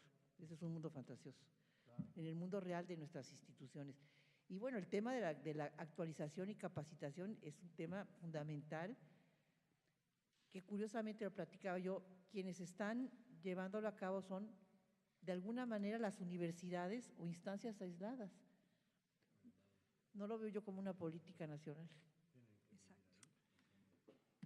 ¿Quieren añadir algo antes de que cedamos los micrófonos del otro lado de la sala para ser interpelados e injuriados? Mira, una pregunta a Graciela. Los alumnos, los candidatos, ¿no?, a este proyecto me parece extraordinario, ¿no? ¿Pueden venir de otras partes de México, o sea, de Bueno, Yucatán, de Jalisco? vienen de México, de Centroamérica, de España, tengo alumnos ahorita de España y de Estados Unidos también. Ok, una pregunta, ¿tienen que vivir en la Ciudad de México? Sí, pues, ¿O van y vienen? No, bueno, si pueden ir y venir porque es los lunes nada más, pero es muy complicado, ¿eh? Tienes que tener imagínate, digo, aplican 40, tienen que ir a un papelito y pasan 12. Sí, pero la pregunta es, ¿por qué dijiste los lunes? ¿Solo es los lunes? La maestría de estudios curatoriales, sí. Se da Es los lunes. Bien, era una pregunta. Sí. Sí, pero está caro ir y venir. Digo. Mira, hace un momento, Graciela, hace un momento Laura hablaba de la experiencia de Tabasco, ¿no? Bastante. Esa experiencia de Laura, ella lo platica muy humildemente, pero fue paradigmática en toda la República Mexicana en sus tiempos. Sí, claro, por supuesto. Mira, quería yo retomar, hablamos de romper los esquemas de la burocracia. No, bueno, ve la cara que pusiste, o sea, sentiste el peso de romper los esquemas de la burocracia. Pues te voy a decir algo, y lo debe de saber el público. Escuchando a Laura dije, hoy hay que decirlo en esta mesa. El elefante complejo y todo que es la Secretaría de Educación Pública, ahora ya tenemos una Secretaría de Cultura que va a tener que asumir esa altísima responsabilidad. Ayer el rector hizo una propuesta que estoy seguro que todos registraron. El rector de la universidad hizo una propuesta en la política cultural del Estado mexicano. Y la resumo cuando dijo, se requiere la participación de todos nosotros en las políticas que se establezcan en materia de cultura, ¿no? Fue un buen planteamiento. Pero en esos años de los que habla Laura, se creó un programa que permitió abrir una brecha dentro de la burocracia. Creó un río, ¿no? Cambiaban las aguas, pero permanecía el cauce. Se llamó el Programa Cultural de las Fronteras. Ese programa creó una dinámica en el país, muchos de ustedes lo recuerdan, veo ahora que están haciendo que sí, en 2 estados de la República Mexicana, 5 del sur y 7 del norte. Y nuestro secretario de Educación, que además personalmente atendía ese programa, se llamaba Miguel González Avelar. Yo tuve el privilegio de ser fundador del Programa Cultural de las Fronteras y luego lo dirigió un gran amigo que fue Alejandro Ordorica. Entonces, ese programa influyó en el desarrollo, ustedes recordarán, de la instalación de bibliotecas, en la instalación de museos, ¿no? Ahí me correspondió, por ejemplo, ver cómo surgió un museo en Mexicali, cómo surgió un museo en Hermosillo, y lo que les voy a decir, no lo van a creer, en el paralelo 28, donde está la división entre Baja California Norte y Baja California Sur, en la península, en el paralelo, en medio del desierto, había un museo. Lo habían pedido los maestros. Y ahí estaba el edificio navegando entre las arenas del desierto, solo. Fuimos, paramos 2 tráilers, sacamos todo lo que tenía el museo y nos lo llevamos a Mexicali. Y obviamente aparecieron los amigos de Lina y casi nos castigan. Estaba Gastón García Cantú, de director de Lina. Afortunadamente había sido mi maestro y mi amigo, me llevaron ahí para sentenciarme y cuando vio que era un servidor, pues ya era ahí un chamaco, me dijo, bueno, te voy a perdonar, estaba el gobernador también, vamos a perdonarlo, pero no lo vuelvas a hacer. Pero yo le dije, ya que pasó todo, pues muy bien, no lo vuelvo a hacer, pero estaba en el desierto abandonado y nadie le hacía caso. Y cuando digo INA, ayer me llamó la atención y hoy también. Hoy también. El INBA creo que tiene más museos que el INA. Ahí se van, ¿tiene más el INA? Tiene más museos el INA, bueno. Pero entre el INA y el INBA tenemos un número importante de museos. Y cuando decimos INA, surgen grandes controversias. Y sin embargo, cuando cruzas las fronteras de México, estás en otros países, el INA es el Ministerio de Arqueología con un reconocimiento internacional a sus arqueólogos, a sus restauradores, a lo que es la esencia y lo que ha hecho el INA por este país, con todas las discusiones que puedan hablar del INA, que no esté el INA en esta mesa. Pero lo menciono porque en ese programa de las fronteras, el INA, el INBA, todos rompieron sus esquemas burocráticos, lo recordarás, Laura, y participaron de manera vital con aquel secretario que se llamaba González Avelar, ¿no? Entonces, y el último punto que era sobre la atracción de público, completando lo que decía Laura. En el Gran Museo del Mundo Maya, convocamos a la gente en las noches en una pared que tiene 100 metros. Entonces son 100 metros donde de pronto aparecen imágenes producto de un videomapping, ¿no?, que nos habla desde el cosmos hasta los mayas, hasta nuestros días. Entonces la gente pasa y ve una pared de 100 metros y se baja por curiosidad o los llevan los turoperadores y eso genera que digan, bueno, ¿y qué hay detrás de esa pared y de esta luz del videomapping? El Museo del Mundo Maya. Y generas a otros visitantes que no hubieras tenido si no los atraías con ese motivador que es el videomapping de 100 metros. Muchas gracias. Gracias, Jorge. Gracias por el recuerdo, además de mi padre, Miguel González Avelar. Gracias. Silvia. Mira, un último comentario y retomando lo que decía Graciela, a mí me parece que es fundamental. O sea, el país no puede seguir avanzando sin una política cultural. Y una política cultural incluyente. Y cuando digo incluyente no me refiero a nuestros públicos. En esta ocasión me voy a referir incluyente de lo que es la cultura.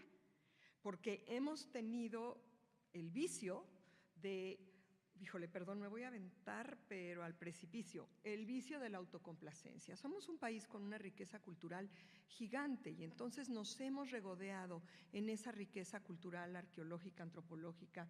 No hemos reparado en que nuestra riqueza natural es igualmente importante y tiene tanto que ver con nuestra manera de vivir como la riqueza arqueológica y de los pueblos. No hemos incluido los temas de sustentabilidad, de naturaleza y conocimiento del mundo como parte de nuestra cultura. Seguimos pensando en la cultura como la alta cultura. Y la verdad a mí me parece que ya México merece una visión pues, de siglo XXI precisamente, de principios del siglo XXI, donde tantas cosas cambian y tantas cosas están sucediendo. Entonces, cuando digo una política cultural incluyente me refiero a eso y necesitamos una política cultural no nada más que sancione o regule o ponga orden, pero que pueda ver la planeación estratégica de nuestros espacios de comunicación. Porque ¿para qué queremos que surjan tantos museos? 1,300 museos en la República Mexicana, que la gente orgullosamente diga que la Ciudad de México es una de las ciudades con más museos del mundo, si no pueden sobrevivir, si no hay papel de baño en los baños para nuestros visitantes. O sea, tiene que haber una planeación estratégica para que los podamos crear, las autoridades los inauguren con enorme orgullo, qué bien, los patrocinadores también, lo aplaudo, y luego sobrevivan. Y años después sigamos aplaudiendo la existencia de esas instituciones. Y yo creo, Silvia, cuando hablas de una política cultural, esa política tiene que estar necesariamente enmarcada en una ley de cultura. Es decir, digamos, la creación de la Secretaría de Cultura pues, ha emancipado administrativamente a Conaculta de la SEP, pero nada más, es decir, no ha ido más allá. Y creo que es urgente que pensemos realmente y que pensemos además todos juntos, toda la comunidad cultural junta, una ley de cultura. Pero bueno, ya acaparamos nosotros demasiado el micrófono y Jorge es más especialista en seguir haciendo. Perdón, Nicolás. Yo diría, me voy al precipicio junto con Silvia, ¿no? Me voy al precipicio junto con Silvia pero tengo la certeza que vamos a encontrar una política cultural y espero, lo hemos discutido con el señor secretario Rafael Tobaré de Teresa, con todas sus letras, al precipicio completo. Lo hemos discutido de frente, que es urgente hacer un Congreso Nacional de Cultura abierto, con todos sus riesgos, y luego trabajar a fondo y llegar a la ley que habla Nicolás. Pero yo hablaría no de una ley de cultura, ¿no? Y sé que no fue la intención, porque parece que a la cultura le pones un candado, no, sino una ley de fomento cultural, una ley de preservación y fomento del patrimonio, o sea, no una ley de cultura, sino una ley de preservación y promoción de la cultura o una ley de fomento. Es el comentario sobre el tema. Del otro lado, ya tendremos por ahí un micrófono que vaya pasando porque hay muchas manos levantadas. Terminamos metidos en el precipicio. Sí. ¿Tiene censura? Compártanos cada quien de Sí. dónde vienen Hola, y quién soy son. Laura Ayala, soy coordinadora de exposiciones y de educación de este museo. Y te quería decir a ti la emoción enorme que tuve el primer día que yo vi que se tomaban un selfie en este museo, en una pieza que no era ni de Remedios Varo, ni de Picasso, ni de nadie de un gran nombre, sino de un modesto maestro de nuestra escuela de arte, pero que a esos chavos les había llamado la atención, la emoción enorme de ver cómo se apropiaban de este espacio, que muchas veces, como somos un museo universitario, los maestros, parte por que sí vengan sus alumnos, pero también a veces por flojerita, les dicen, ay, vayan al Museo de las Artes y me traen una constancia y ya, pues no les doy la clase, bien padre, ¿no? Y vienen los chavos, se podrían ir con su boletito y llegar con la maestra, tomar foto de 3 cédulas y retirarse, pero eligen apropiarse de esa imagen, tomarse una foto, besarse en nuestras salas. Entonces yo creo que absolutamente sí tiene validez y sí tiene una repercusión, después la suben a las redes sociales y te va generando un público. Gracias. Por acá hay otra mano levantada. ¿Querían aplaudir? Aplaudan. Buen día. Quiero comentarles que la Universidad de Guadalajara tiene Adriana Ruiz Rasura, de aquí de la Universidad de Guadalajara, coordinó la maestría en Gestión y Desarrollo Cultural, la única acreditada a nivel nacional en este tema. Entonces, ustedes hablaban de la falta de formación de recursos humanos. Mi pregunta va muy específica. Nosotros estamos en la 6ª generación, han salido más de 40, 45 egresados.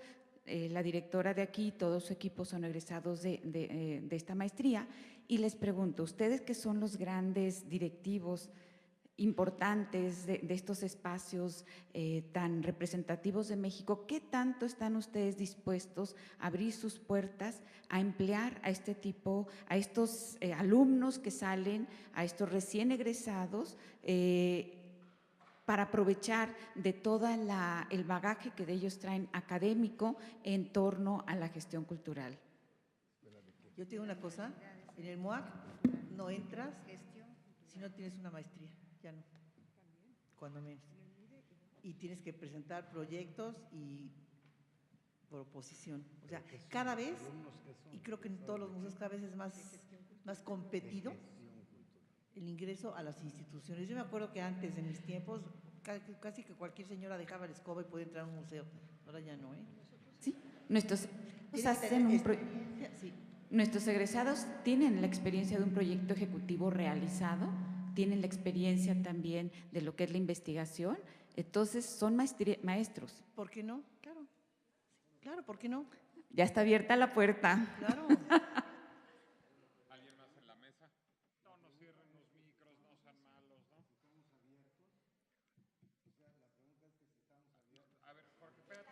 Nos abran. Ay, qué bueno. Ahora sí ya te escuchamos.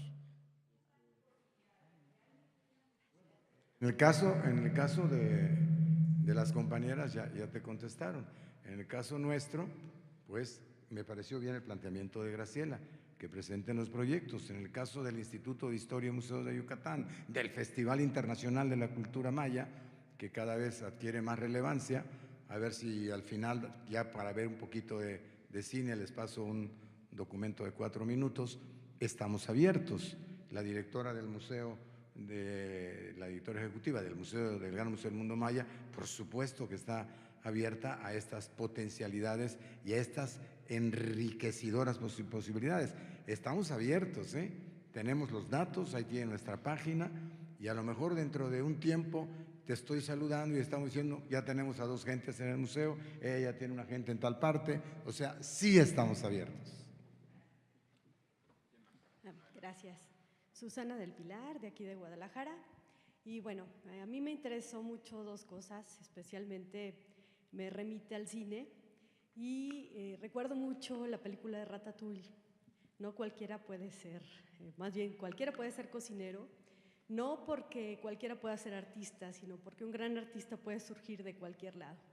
Y hablando de educación artística, justamente el tener la oportunidad de que cualquier persona pueda considerarse creador, independientemente de la validación que le pueda dar la historia, los curadores, cualquiera, le abre un panorama y una oportunidad importante. Esto mismo justamente, y en el tema de la capacitación en museos, tiene que ver qué pasa con nuestros espacios, porque la profesionalización no siempre viene de los programas formales y es ahí donde los directores tenemos que retomar el liderazgo para capitalizar las experiencias que el mismo museo genera, porque independientemente de la oportunidad de capacitarse, que generalmente la tienen muy pocos por estas cuestiones escolarizadas o de distancia o de recursos que se tienen que invertir. Y bueno, ahorita me recordó mucho esto de cualquiera podía entrar al museo, la señora de la escoba he sido yo. Y entonces no quiere decir que eso no te permita ser profesional en el museo, te permite adquirir experiencias que si tienes la oportunidad las puedes ir sistematizando y profesionalizando y llegar a querer tanto el trabajo del museo desde este nivel profesional.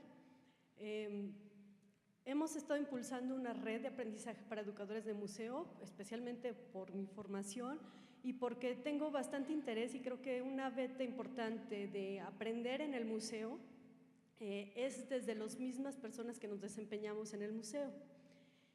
Y en ese caso es, como les decía, retomar el liderazgo como director de museo y formar los colegiados necesarios para que todas las personas que ahí trabajan, absolutamente todas, tengan la posibilidad de formarse en museos. Porque si no somos nosotros los que impulsamos desde abajo esta formación, difícilmente permeará esta posibilidad de formarse a partir de las instituciones. Entonces, una política pública viene desde el museo, viene desde asumirse como un museo educador desde su mismo personal. Y entonces, ir potenciando e ir creciendo con el museo mismo, porque además las experiencias del museo son muy particulares.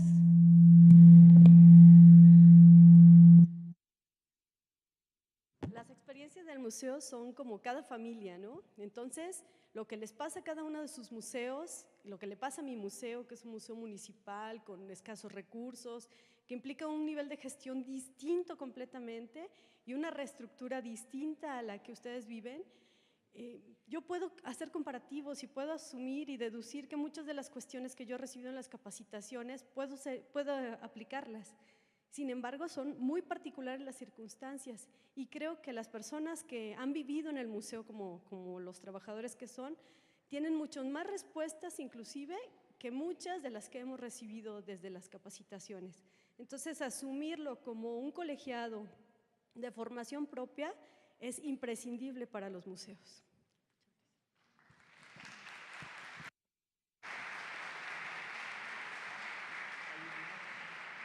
Por acá hay una mano levantada, acá al centro.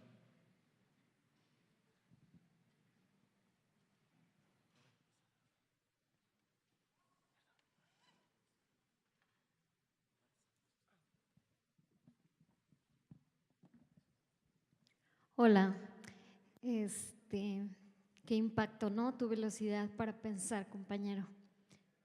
y cómo tan elegantemente toreas algunas cuestiones. Fui por ahí a Bolivia en 1988 con la autoestima de mi tamaño, 1.30 centímetros, porque mi profesión es de maestra normalista de las de antes. Entonces llego al Centro Cultural y Pedagógico de Portales después de 8 meses de padecer la economía boliviana en aquellos años donde todavía la cocaína se vendía en las calles. Me contratan porque tengo la idea de hacerle una carta donde relato cómo llegó a Bolivia a Max Munkel, el director del Centro Portales, y le comento que soy guía Montessori. Entonces a él le llama la atención y me pide un proyecto de promoción de la literatura y la cultura infantil, y con la autoestima del tamaño que la tenemos los maestros a nivel nacional por muchas situaciones y porque otros se han encargado de quemarnos, me lanzo a hacer el proyecto de promoción de cultura en zonas marginadas de Cochabamba y anexas, algunos lugares ya más alejados, donde llevamos a través de una camioneta Toyota Yasa, y no es comercial, una biblioteca que va promoviendo la cultura boliviana, la literatura boliviana, de manera lúdica, divertida. Eso sucede en 1988. El Centro Cultural de Portales tiene además áreas de museo, donde me toca también hacer de guía de mapas que se llamaban De Colón a Bolívar para niños. Y todo esto lo menciono porque me parece que en el proceso de enseñaje, de yo te enseño pero a la vez aprendo, se necesita la cuestión didáctica pedagógica en un análisis profundo para quien la promueve. O sea, no es nada más te cuento un cuento, sino la amenidad, la realidad que tiene este cuento con lo que viven los niños. A mí me tocó ver a papás golpeando a los niños que estaban sentados en la tierra conmigo con una vara y llegar alcohólicos. O sea, era una realidad social totalmente fuera. Tengo 16 años trabajando en el tema de adicciones y ayer que hablaban de museos, yo me preguntaba, ¿cuántas veces he entrado yo a este Paraninfo? Es la primera vez que yo entro aquí y no porque me sienta inmerecedora, sino porque no había habido una excusa tan importante como esta. Mi tirada es ser esa señora que tira la escoba en su casa, que hago el quehacer los fines de semana, para hacer promoción de la cultura en los niños en México. Porque lo que yo vi en Cochabamba en 1988 fue el llegar, el sacar del museo y del ámbito cultural de élite la cultura a zonas barriales. Eso es lo que yo vi en ese año. Y también vi la creación del Comité de Literatura Infantil, porque nomás nos juntábamos a chismear a ver quién andaba en Europa. No hacíamos más. Juntamos dinero entre todos de 50 pesitos y sacamos la primera edición de cuentos Hojitas Pintadas para acercar a los niños un libro de cuentos que ni siquiera los libros de texto, que allá no había de texto gratuito, los hacían llegar, las historias para niños. Entonces, en resumen, esta historia a mí me conecta con qué está pasando en México cuando ustedes hablan de que hay que salir y que los museos se acerquen. Los museos tienen camiones, camionetas, aulas armadas, un proyecto de cultura móvil para sacar de vez en cuando estos artefactos de museo y acercarlos a las comunidades para que ellos vengan, o esperan que la gente llegue porque está bien iluminado. Yo creo que hay mucho más que hacer para acercarse.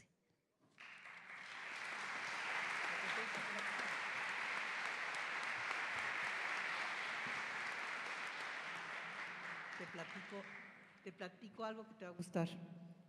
Además de Anish Kapoor y todas estas cosas, tenemos un proyecto paradigmático que es MUAC en tu casa.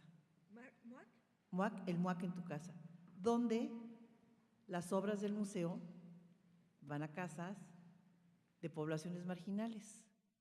Se quedan ahí, hay un propedéutico, se les da un kit con luxómetro, plumeros, tacatán, un propedéutico de cómo cuidarlas, y lo que más nos importa es que las activen en sus comunidades. Ahora, la segunda parte de este proyecto, que ya lleva un tiempo y que tiene premios internacionales, es medir el impacto de que ha tenido sobre las comunidades y sí, como yo pienso, ha transformado la visión del arte y la vida de los habitantes. Órale. Entonces sí hay esas cosas. Tenemos tiempo de una última.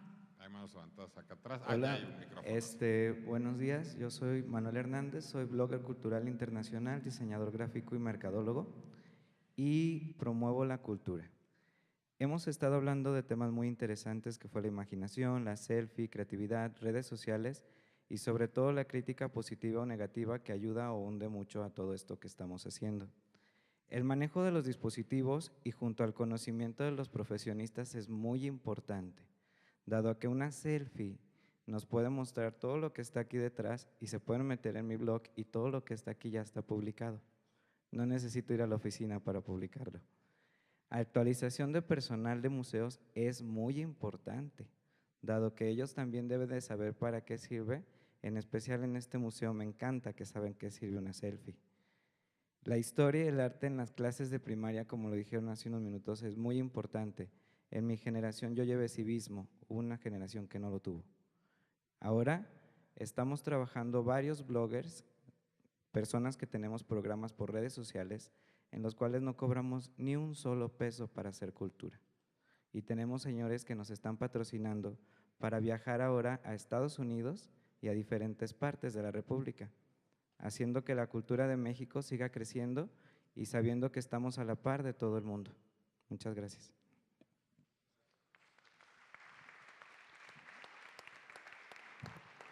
Pues muchas gracias, muchas felicidades y gracias Jorge, gracias Silvia, gracias Laura, gracias Graciela, gracias al segundo foro de museos, a la UDG y a ustedes por habernos acompañado esta mañana. Gracias.